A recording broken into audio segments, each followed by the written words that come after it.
Baru-baru ini ramai beredar di media sosial Telegram Selasa 7 Maret 2023, rekaman saat pasukan dirgantara Rusia mengirimkan bom udara ke beberapa titik penempatan sementara pasukan Ukraina dan gudang amunisi di Avdiivka dekat Donetsk. Pada video pertama, memperlihatkan detik-detik peluncuran serangan bom pada gudang amunisi Ukraina yang mengakibatkan terjadi ledakan besar sebanyak 5 kali. Selanjutnya, di tempat lain, militer Rusia masih juga menyerang titik penempatan sementara militer Ukraina, seperti yang terlihat dalam rekaman.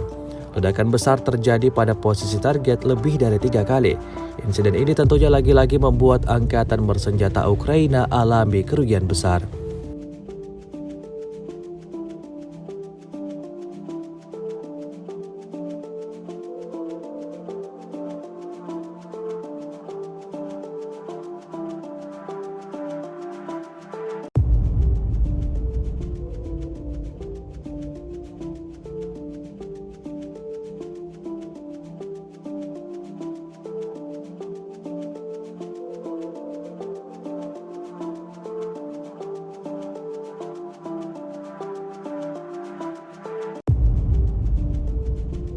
Rusia melaporkan secara total 396 pesawat Ukraina, 217 helikopter, 3.345 kendaraan udara tak berawak, 410 sistem rudal anti pesawat dieliminir sejak awal operasi khusus.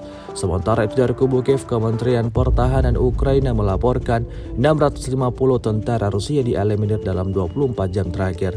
Total 153.770 prajurit Federasi Rusia meninggal sejak awal konflik hingga hari ke-376.